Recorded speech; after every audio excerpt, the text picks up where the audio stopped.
Hey y'all, good morning. Well, it's still morning here. I'm on Central Time and it's 11 o'clock here. So some of you all may be in the afternoon hours already, depending on where you live.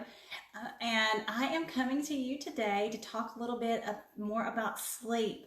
And I have a lot to share today, so I'm going to make this quick as possible.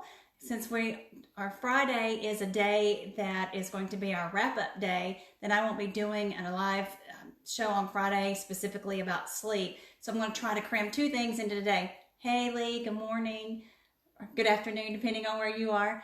And so I want to share a lot with you this morning, so I'm going to go ahead and jump right into it. So first of all, I want you guys to understand what all takes place when you are sleeping in your body. You know, many of us just think, and I include myself in this because I am still learning as well, right along with you guys. But when we are sleeping, our body is doing so much work and you don't realize it. But that is where our cells regenerate. Do you remember, hey Marty, do you remember at the very beginning when we first started this challenge several weeks ago, we said, what is a cell and what does a cell need to thrive? And we talked about fats and proteins and carbs, little amounts of carbs in there. And well, what your cells do, one of the things they do, the idea behind that is that at night when you're sleeping, those cells are regenerating and are revitalizing and getting rid of the cells that need to be sloughed off and have died. Sorry, y'all. And then so they're regenerating, like I said. And if you aren't sleeping and you aren't getting into your stages of sleep like you need to, then it can't do its job and can't work effectively. You know, one of the things that I was also learning is that our immune system can be affected if we aren't sleeping and getting some good sleep. And we all definitely want to have a good immune system, and anytime, but especially right now, we want that immune system to be built up as much as possible because of everything that we're experiencing in our country right now, well, around the world actually. And so we definitely want to be able to work on our immune system, and sleep affects that. One thing that I found very interesting is that you can actually, lack of sleep can contribute to obesity. And the reason that's the case is because there's something that's a hormone, it's called ghrelin, that our body makes. And ghrelin is suppressed, and when you're sleeping and you get good sleep, it kind of keeps that in check. But when you aren't sleeping well, that ghrelin can come out more and you'll see it more in the system. And ghrelin makes you hungry. It's that hunger hormone. And so it kicks in more and you're going to be more apt to be hungry if you aren't sleeping well. Who'd have thought? And just a little side note there too, alcohol also makes that hormone ghrelin kick in. So not only will you not sleep as well with alcohol if you're drinking at night, we'll talk about that in a minute, but it also makes you hungrier. So just something else to think about there. Just a little side note. One of the things also is so important for our brains to get a good night's sleep. That's when those things are going on in your brain and it's converting short-term memories to long-term memories. And it's getting rid of those short-term things that you don't really need, those memories that aren't going to necessarily, the little things that you don't think about that are just kind of being shuttled on through and moved on out. When you're asleep inside in your brain and what's happening in your brain there. So that is, huge. You want to remove all that stuff, get that toxic stuff out. And your body is working to do that at night while you're sleeping. Hence, in the morning, you wake up, you get up, you go do your thing, you go to get you something to eat or something to drink, and you're ready to go to the bathroom. There's a reason that that's set up that way. That's the way God intended it for us to be, is that your body's working to what they call assimilate, and then during the night, and then in the morning, eliminate and get it out and move it on out. That's why it's so important to go to the bathroom in the morning. Just another sidebar there. So I wanted to be sure to share that with you to know that is part of the reason that is so important that you get some sleep and you get good sleep at night. It helps your heart, it helps your brain, it helps obesity. It even can assist in insulin resistance. If you're not getting enough sleep, then you may not, it's a little bit easier to become insulin resistant. One of the things that people see when they're not getting enough sleep, and this is the reason why, as far as the brain is concerned, you'll see memory fog. Well, it can't convert those memories like we want them to in brain fog if you're not sleeping well. So, memory fog, depression, anxiety, a lot of different things going on there simply because we aren't sleeping like we need to sleep. So a lot's happening inside our bodies, and we want to make sure that we take good care of them and really work to get some good sleep. So with that all being said, I wanted to share a little bit and some additional tips with you. Hope gave us a lot of good information yesterday, and shout out to Hope for all that she's doing to make this successful. But she shared a lot of good things yesterday, and I am just going to add to that a little bit today. Morning, John, and tell you some additional tips, some things that I do personally, and just share some stuff with you on that. One of the things, and some things not to do. We're going to talk about some things to do and some things not to do. Sorry, guys, I'm a hand talker. So on the not to do side, one of the things, at night before you go to sleep, so many people get used to having a beer, having a glass of wine, certain things like that, just whatever it happens to be, their choice of alcohol. Alcohol is good to help you fall asleep at times. People think, oh, I need it so I can fall asleep. You may fall asleep quicker, and there's a reason behind that happens, an actual chemical reason in the brain that happens, but you won't stay asleep, and it will mess with your sleep too and cause some things not to work effectively, and you'll wake up feeling groggy and tired because you don't release the certain things in your body that you need to due to having alcohol in your system when you go to bed. So that's a big no-no, not to drink alcohol right before you go to sleep. And I know that some people have been doing that for many, many years, and their body just kind of adjusts to it, but it's really not best if you can not have those beers or those glasses of wine before you go to bed at night. And another thing is, and it's something people don't really think about, nicotine. If you smoke and you are smoking right before you go to sleep at night, you're probably going to have an issue falling asleep. You think, why can't I sleep? And then some people, they decide they're going to quit smoking, and they just decide, I'm going to try the patches. Well, when you still have the patch on right before you're going to bed, that's nicotine. Nicotine are in those patches. And if nicotine is in the patch, then you're getting a stimulant, because nicotine is a stimulant. And so it's going to be harder to go to sleep. I had one gentleman tell me was it yesterday? Maybe it was day before yesterday. Yeah, it was. He said, the doctor didn't tell him that when he was putting that patch on, that it was going to keep him up all night, or that he might have crazy dreams and things. And that is something that can happen. So if you're trying to quit smoking, be careful about the patches, because it can keep you up at night, and so can the nicotine from cigarettes if you smoke or if you dip. So just kind of keep that in mind too. That can be a deterrent in how well and how you're able to fall asleep at night. So one of the things too is water. If you're drinking a lot of water right before you go to bed, it's going to make sense that you're going to wake up during the night and you're probably going to have to go to the bathroom.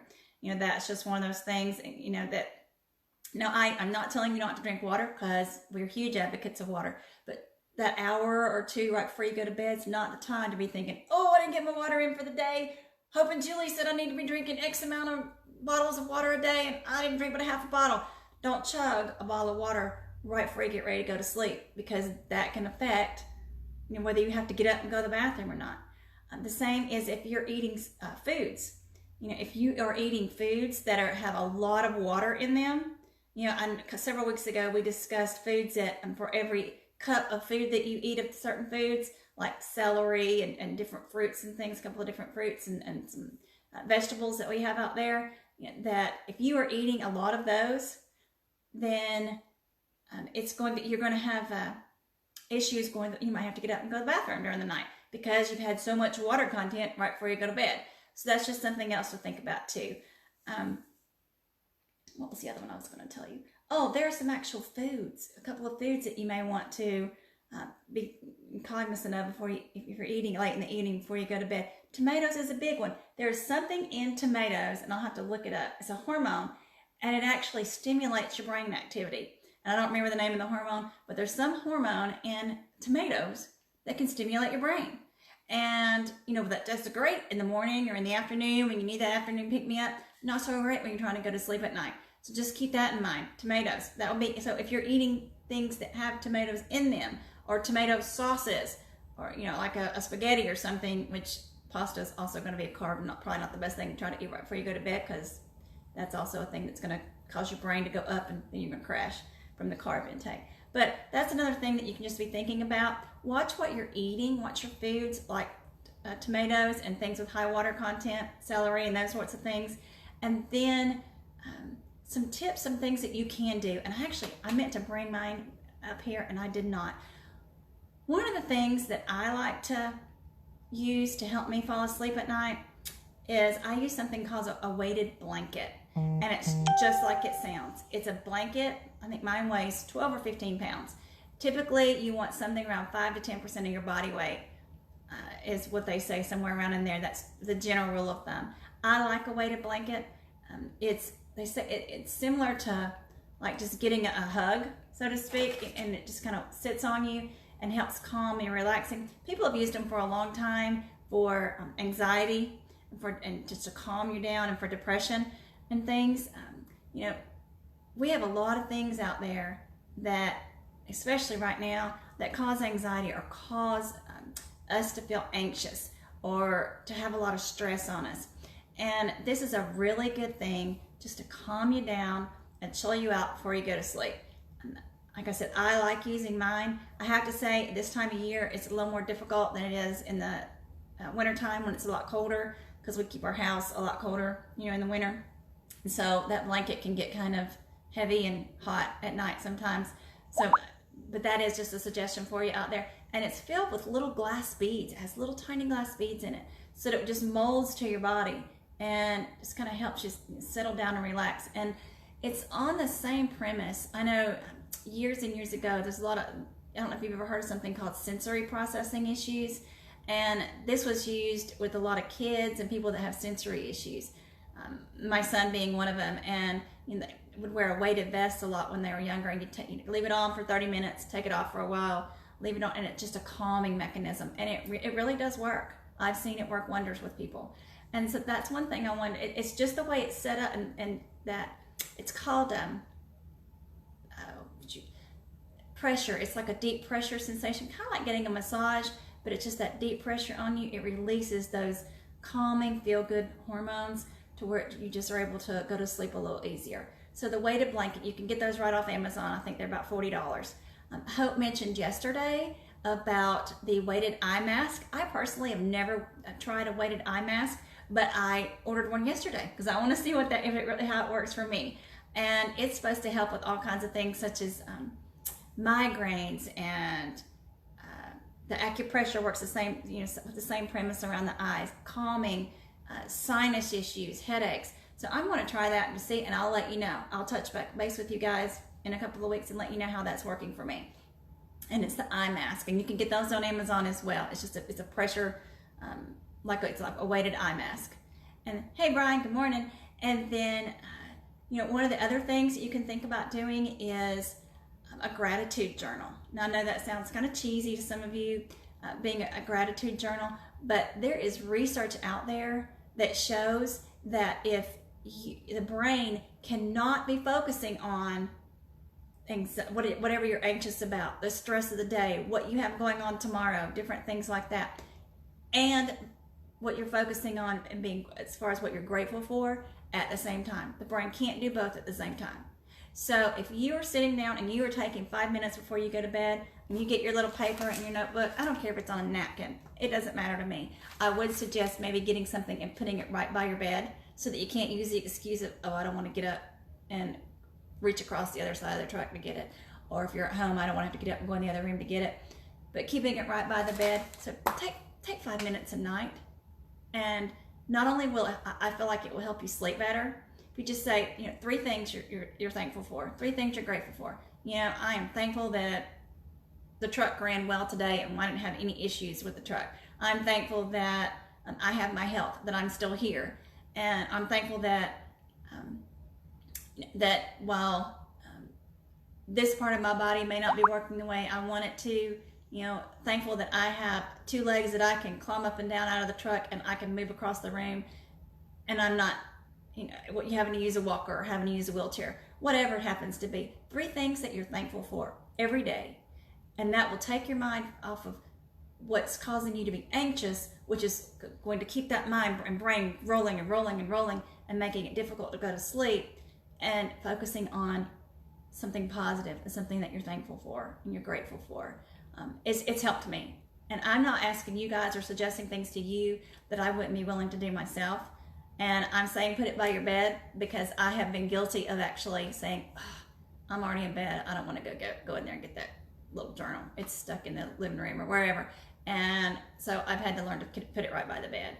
And it makes a difference. It makes a difference when you're thinking about something positive right before you go to sleep, rather than freaking out worrying about what you've got to get done the next day or whatever thing that went wrong the day of that you just finished. So, that is one of the things that I really suggest for you to do. There was something else I had over here. Oh, something that may sound corny to you too, but a lot of people swear by it, are those coloring books, those adult coloring books. And I haven't tried that. I mean, I've done them some, but not at night before I go to sleep. But those little adult coloring books, that's just a good calming thing. It's been shown that if you spend a few minutes just doing that it will help just kind of calm you down and make you feel a little more relaxed. And then a huge one, and I will put the link to this so you can get to it, to the post in the announcement section, is the meditations that Hope gave us. I know we mentioned it the other day, but I want to stress that again. That was a lot of work and a lot of effort that went into that. And she has given those to all of us for free, that you can just pop in some earbuds, or even, I don't know if you saw the headband that she showed yesterday where it goes around here and you can listen, it's Bluetooth in, and you can listen to the meditations. That's something really good to try as well, because it does work. It can just kind of make you fall right off to sleep and help. So you take time to check those out. You can download them. There's a link that each one takes you to from the post, and you can just download those onto your phone or your tablet or wherever, and take advantage of that. She has been gracious enough to offer that to all of us. So if you haven't checked that out yet, take advantage of doing those meditations. The last thing is, and this one I swear by, but I do want to say, let me back up. As far as the blankets go, the weighted blankets, if you missed that and you jumped on later, two of the things that they say, there are two contraindications that go with those weighted blankets. One is if you have sleep apnea, and two is if you're extremely claustrophobic. It's probably not a good idea for you to try the weighted blankets. And then the last thing I want to talk to you about, and this is the third time we've talked about this, and I swear by it, and that's the reason I want to bring it up again, because it helps so many things, is the Natural Calm magnesium that we've recommended a few times to add to your water. Hope talked about it a few weeks ago when we were doing the segment on water. I mentioned it last week when we were talking about the importance of vitamins and minerals and nutrients for the body. But magnesium in the Natural Calm, it's in that jar about this big. You can get it right off of Amazon. It's going to be a game changer on how well people sleep at night. I would recommend taking it at least an hour or so, because you're supposed to drink it with water. And so that way you can kind of go to the bathroom before you have to go to bed. You can go pee before you go to bed. But with that magnesium, it literally calms the muscles down in your whole body. It's like taking a muscle relaxer, but getting nutrients and getting the good things and not taking a synthetic pill. It'll relax your muscles, and when your muscles relax, your body's going to relax. If your body's going to relax, you're going to sleep better, and you'll go to sleep and stay asleep better. And that's what you want. You want to be able to stay asleep. You want to stay in that REM state. And so that's the reason we're telling you so many of these things to avoid, like alcohol and certain foods and drinking a lot of water and caffeine and those sorts of things. You want to avoid those because you don't get in that good REM sleep if that's what if you're doing those things right before you go to bed. And if you don't get into a deep REM sleep, then when you're switching from REM sleep and coming out of it into that lighter sleep, people have a tendency to wake up. And instead of transitioning from deeper sleep into lighter sleep, the body just wakes up because it didn't get into a deep enough sleep. So that's why we suggest cutting out certain things and doing certain things so that you can get a better night's sleep, so that you're not waking up during the night because you didn't get a good REM sleep. So magnesium does help with that a lot. I swear by Natural Calm. I love that stuff, and you have to get, it has different flavors too. It has cherry, it has orange, it has the raspberry and lemon. I think lemonade's what it's called. It has different things, so try those. I think that if you haven't gotten that yet, that is something that could make a huge difference for you. So if you have any questions or anything else you would like us to talk about during the next few days, be sure to hit us up. We can still come on and do some posts with you. Over the following weeks. We're not just going to totally abandon you. I know someone wanted us to talk about sleep apnea, and I would prefer to have a professional come on and talk about that, because that is, that can be a really big deal. That can be life-threatening if you have sleep apnea and you aren't taking measures to take care of that. So, that's definitely something we want to look at, having a professional come on and talk to us about that. Okay, I am done for today. I'm not even sure what time it is, but I know I feel like I've been talking for a long time, so I'm going to jump off here. And hope we'll be back on tomorrow. She's actually doing 2 shows. It's like a 2-part thing. And so she'll be on in the morning, and then again tomorrow night to show you some stretches, which stretches is another good thing to do before you go to sleep. So she'll be talking about that to you tomorrow. And I hope you guys have a great Wednesday. Stay safe, and we'll see you soon. Thanks.